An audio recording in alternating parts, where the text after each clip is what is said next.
Hi everyone, Angus Campbell here, Friday the 14th of July 2023. Right, it's time.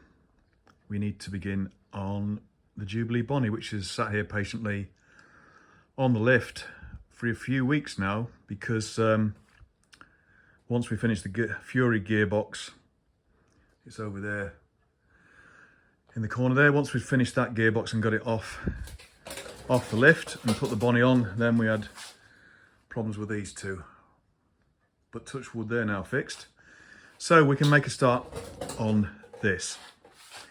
So, to quickly summarise what you may have already seen in the first video we did on this. And that is a friend, Greg Lawson, who lives with his wife in the Philippines, came over towards the end of last summer anyway. And bought this bike, did a tour around Scotland and the UK, came to visit me as we'd been corresponding for some time about some other of Greg's bikes that he's restoring, the Hurricane. And on the last day of his scheduled travel to leave here to go down to the south coast to visit family, it threw a hissy fit and stopped just a couple of miles from here and wouldn't restart. And to cut a long story short, we found the battery was flat, and obviously with it having electronic ignition, a good battery is absolutely essential, otherwise you don't stand a chance. Anyway, quick scout around the bike determined that the wiring on it is absolutely atrocious, but the engine runs well. It's pretty all tight. But to cut a long story short, again, it was decided to, it needs work, but not to do a full restore, but to do a bit of a renovation on it, which is what we're going to do. So apart from a total rewire, there are things to do at the front end. So new disc, new master cylinder, new fork gaiters, possibly re-chromed fork shrouds, new handlebar switch. Tank's pretty much okay, but could do with the badges colouring, and they should be blue in the centre of the letters. Top end rebuild on the motor. So the motor's running very, very well, and the good news about this one is that its original chrome on the covers is excellent. But it's leaking a bit of oil from the top end, so we'll do a top end rebuild on it. Working backwards then, new disc on the back, new rear master cylinder, and also the all the brake hoses all round need sorting out as well. That's the crux of it really. And we'd secured a box of goodies, which is that one there, with all the parts that we need. Oh, possibly a new side panel, which I think we've got for this side because it's cracked. And it needs the proper springs on it as well, the retaining springs. We've got a replacement, but it needs spraying, so which we can do, but it's just getting the right match. And you're unlikely to do that with your old rattle cans. But anyway, we'll come to that. Other little bits and pieces just to tidy up properly. So engine plates in black. But in general, you know, it's in pretty good nick. But yeah, I'm sure some of you have seen this. I mean, nice splicing going on there with crimps. Oh, beautiful. And then just a lovely view of the headlight, every connector under the sun, and somewhere in there we go, you know, a nice disconnected wire from somewhere, or an unused one or whatever, I have no idea. But it gets worse as you get backwards. Of course, I'm going to be the wrong side here to open the seat, am I? Let me just show you under the seat, because that's the best bit. While we're going past here, you can see what I mean. These hoses are wrong. They should be actually routed through the top there and down with rubber hose, so that's all wrong and needs to be sorted out. Here we go, button up. I mean, it doesn't stand a chance, does it? All the colours are wrong. We don't know what's going on. This was just, is it a Branston? Yeah, Boy Branston Mark III, which we're going to replace with a Tri-Spark, I think. We've got one in the box that's ordered. But yeah, crimps everywhere, and crimps on crimps, and things flapping around. But anyway, the crux of the matter was that the battery wasn't charging, so that's something we've got to investigate as to whether or not that might be alternator related, or, well, it looks as though we've got sort of standard electrical components. So we've got a rectifier there. I have to find out whether there's a Zener on this. There should be, and if it's anything the same as the oil-in frame Beezers like the A70, then that should be mounted on one of the air filter boxes, aluminium boxes, but I don't know whether they're different on this. Actually, we'll soon find out when we remove the side panels.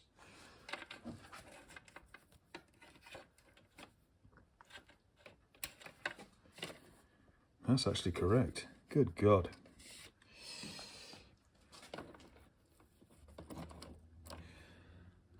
Anyway, you get the picture. Somebody's tried the best with it and got it to a reasonable state of repair, but won't be reliable, and things will break down pretty quickly. Right, so where we're going to start. So I've been mulling this over. I'm probably going to start from the front and work backwards, but we'll get the major components off first. Obviously, tank seat off, exhausts off, and then we'll start by taking the front wheel out and the front forks out and get the front end done. And we'll hold the back end down with a strap, because I think if this is like all the other oil-in framers, then when it's on the main stand, normally it would balance on its front tyre. But sometimes if you take the front wheel out, then the centre of gravity changes and it goes on the back wheel. But anyway, we'll strap it down at the back, make sure there's no weight on the front end, and that'll be easy enough then to start there. Right, I think that sets the scene. So let me get some big pieces off. Tank seat, side panels, exhaust. And then we'll have another quick scan of that delightful wiring harness. We're beginning to lay things bare, so just go back to the front here. And all that lot there, which I've shown you before. The other interesting thing that I didn't show you, and I don't know whether I can get in, is I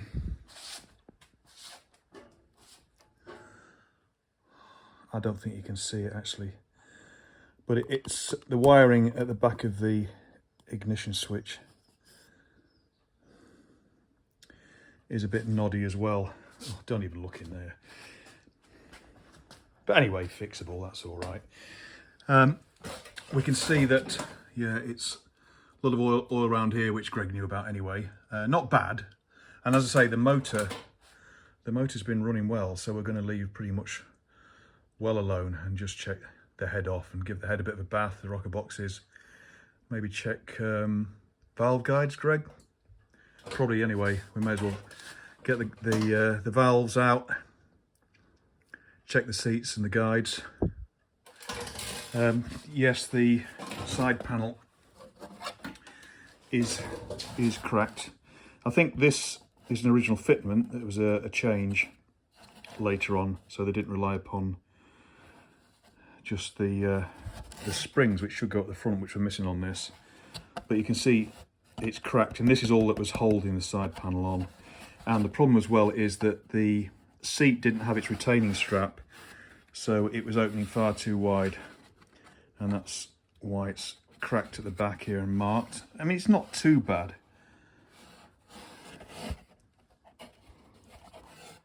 You know, you could do a repair on that and get away with it, to be honest. That's the biggest issue. I wonder what was there. No idea. Any other observations so far? Not really. Oh yeah, you probably saw that. Another dangly wire. Looks like an earth, but you know, it's near a Horn Live, so. Right, next stop. The exhaust system, which is in good nick. Actually, I think Greg said he bought it new when he came over and fitted it to the bike.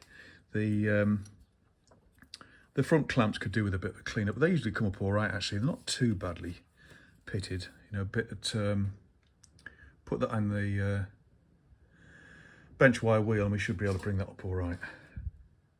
Right, let's stop prevaricating. Let's get these exhausts off. It's not rocket science.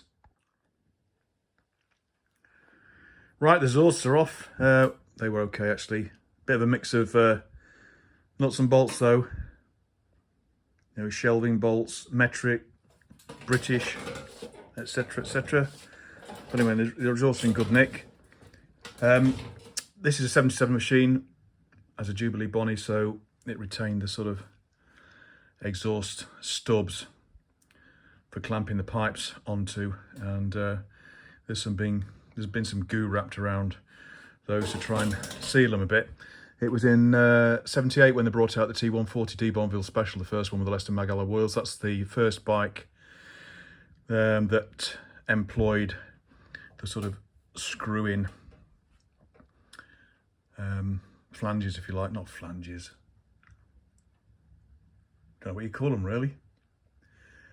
Anyway, the pipes had a butt on them, so you could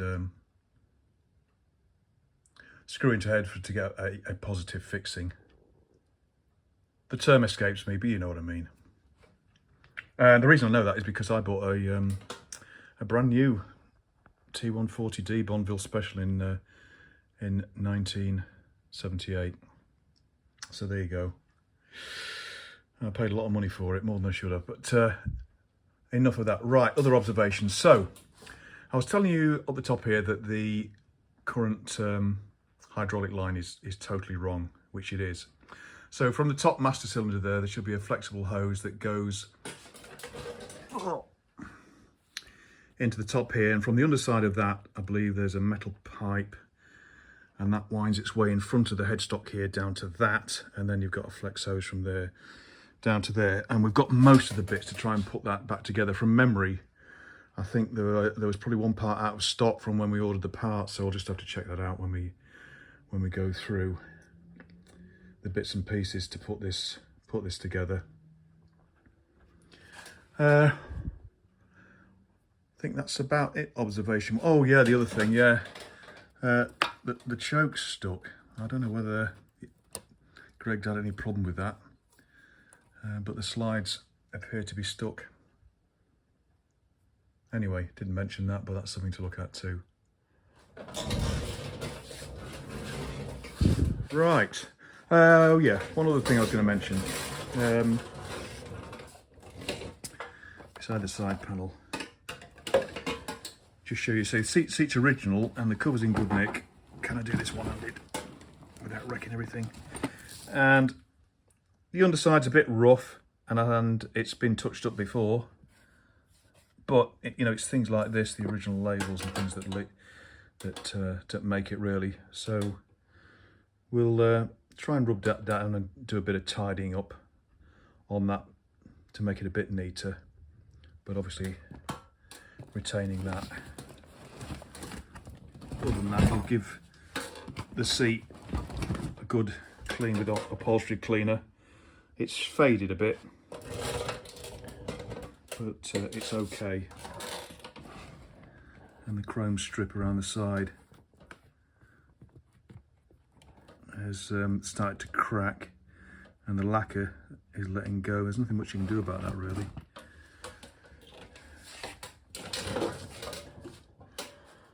Right. So what I'll do now is strap down the back end, and that'll then prepare us to work from the top down. I'll take the handlebars off, headlight off, clocks off, top yoke off, undo the bottom yoke, take the wheel out, slide the forks out, and then that'll enable us to get to quite a few jobs we can do all in one at the front end. But it's getting a bit late at night now. Weekend coming up. Hope to be at well, the Mallory Bike Bonanza tomorrow, the 15th, I believe it's the on the 16th too. I don't think the weather's going to be very good at all. Going to be a lot of Rob North triples there and a few friends, so I'll try and get over there and say hello. And then once we get back from the weekend, we'll get back onto this. Right, cup of tea. Right, cup of tea over, and in fact, weekend over. Because what I've decided to do, before I'm about to jump into the front end here, is publish this video as an initial assessment, because I've had some requests to maybe try and keep them shorter and snappier. So we'll have a go at that. But just before I round this one off, just to say, as you can see, I've done a bit more digging around the air filters, etc., and the Zenodiode is in its correct place, mounted to the inner cover of the right hand air filter, which is alloy based. The outer covers originally were alloy based when BSA designed them, but in the later models such as this, they went to plastic covers. Right, we'll leave that there as the initial assessment. So we'll begin working front to back, and the front end will be on the next video, and I'll see you then. Thanks everybody for your interest as always, any comments and subscriptions. Take care, see you soon, bye bye.